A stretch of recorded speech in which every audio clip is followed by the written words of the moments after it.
সরকারি চাকরিতে প্রবেশের বয়স সীমা নিয়ে গুরুত্বপূর্ণ সিদ্ধান্ত জানিয়েছেন অন্তর্বর্তীকালীন সরকারের প্রধান উপদেষ্টা। ভিডিওটি না টেনে সম্পূর্ণ দেখবেন। প্রিয় চাকরি প্রত্যাশী, আপনারা যারা সরকারি চাকরিতে প্রবেশের বয়স সীমা 35 চান, তাদের জন্যই আজকের এই ভিডিওটা অত্যন্ত গুরুত্বপূর্ণ।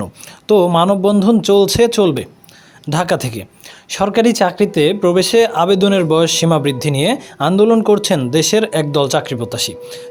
স্নাতকোত্তর শেষ করে বয়স 30 পেরিয়ে যাওয়া এসব চাকরি প্রত্যাশীরা দীর্ঘদিন ধরে আন্দোলন করলেও সাড়া মিলছে না। দাবি আদায়ে শিগগিরই বৃহৎ পরিসরে লাগাতার আন্দোলনের ডাক দেবেন জানিয়ে চাকরি প্রত্যাশীরা বলছেন, বড় আন্দোলন ছাড়া আর দাবি বাস্তবায়নের পথ দেখছেন না তারা। এটা আসলে একটি যুক্তিযুক্ত কথা, কারণ দেখেন এই দেশে এই যে সরকার পতনের যে কোটা সংস্কারের যে যৌক্তিক আন্দোলন, এরপরে এখন কিন্তু প্রবেশে সরকারি চাকরিতে প্রবেশের বয়সসীমা 35 করা এটা একটা সময়ের দাবি।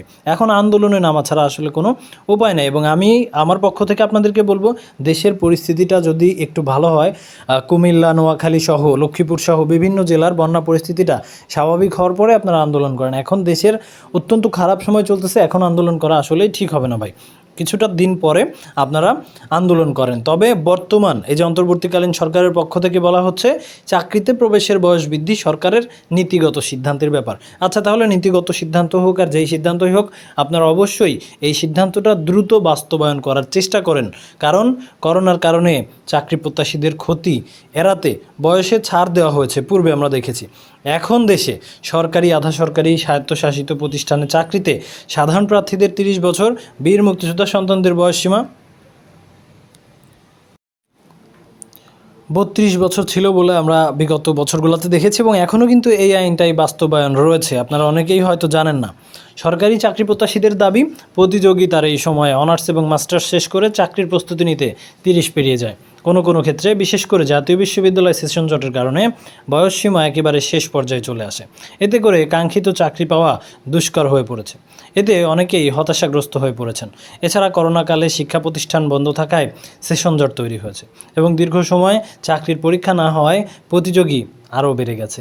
চাকরিতে আবেদনের বয়সসীমা 35 করার দাবি নিয়ে আন্দোলন করছে বাংলাদেশ সাধারণ ছাত্র পরিষদ, এবং এটা আসলে এখন যৌক্তিক একটা দাবি এবং আপনাদের এই আন্দোলনে কিন্তু নামা উচিত। তবে আমি একটাই রিকোয়েস্ট করব যে দেশের পরিস্থিতি একটু স্বাভাবিক হওয়ার পরে, দেশের বন্যা পরিস্থিতির যে বর্তমানে যে অবস্থা, খুব খারাপ অবস্থা, অনেক মানুষের বাড়ি ঘর ব্যবসা প্রতিষ্ঠান সব কিছু দিশেহারা হয়ে গেছে, মানুষ সব কিছু ক্ষতিগ্রস্ত হয়েছে, লক্ষ লক্ষ টাকার ক্ষতিগ্রস্ত হয়েছে মানুষ। তাই আপনারা কিছুটা দিন পরে আন্দোলনে নামেন, এবং হৃদয় আপডেট চ্যানেল কর্তৃপক্ষ সবসময় আপনাদের পাশে ছিল, এখনও আছে, ভবিষ্যতেও থাকবে। নিশ্চিন্তে থাকুন, চাকরির বয়স 35 হবে, এটা আপনারা নিশ্চিত থাকুন, এবং তাহলে লাখ লাখ বেকারের কর্মসংস্থান হবে। এবং সেই সাথে বলবো, শুধুমাত্র 35 বছর করলেই হবে না, সরকারি চাকরির শূন্য পদ এবং সৃষ্ট পদের সংখ্যা বাড়াতে হবে, যাতে বেশি মানুষ সরকারি চাকরিতে যোগদান করতে পারে। কারণ আমরা বিভিন্ন জায়গায় দেখেছি, আপনারা যদি ডিসি অফিসে যান, উপজেলা অফিসে যান, ভূমি অফিসে যান, এখানে ভোগান্তির সীমা নাই। ইউনিয়ন পরিষদ অফিস, পৌরসভা কার্যালয়, সিটি কর্পোরেশন, এখানে কিন্তু ভোগান্তির সীমা নাই। তাই এইসব জায়গায় সরকারি কর্মকর্তা কর্মচারী বৃদ্ধি করতে হবে, যাতে বেকারদের কর্মসংস্থান হয়।